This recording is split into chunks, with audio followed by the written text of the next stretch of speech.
Les autorités de l'Angola ont lancé ces derniers jours une vaste opération de traque des étrangers vivant à Luanda. Cette chasse vise tous les citoyens étrangers vivant dans le pays et ayant obtenu frauduleusement un document de séjour ou un visa permanent illégal. Une centaine de Guinéens sont déjà interpellés et détenus à la prison de Trinta.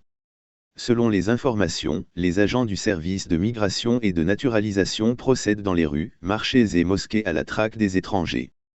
Pour avoir un visa permanent, le moyen le plus simple c'est épouser une Angolaise. Certains utilisent le service d'un intermédiaire qui trouve la pièce d'identité d'une dame dans le quartier pour constituer le dossier. Il arrive que le demandeur ne connaît pas la femme sur la pièce d'identité. Les services de l'immigration ont découvert cette fausseté.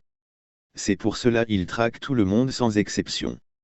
S'il interpelle quelqu'un, il demande immédiatement d'appeler son épouse pour certification. À défaut, il est embarqué, explique une source qui a requis l'anonymat.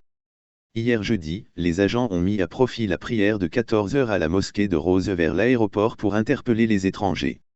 Après la prière, les premiers qui sont sortis ont été arrêtés.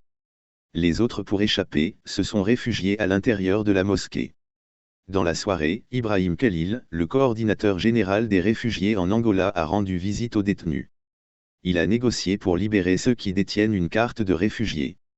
Ceux qui sont détenus depuis plusieurs mois ont demandé à être rapatriés en Guinée. Le bureau du Haut Conseil des Guinéens en Angola a rédigé un communiqué pour appeler tous les Guinéens à la prudence.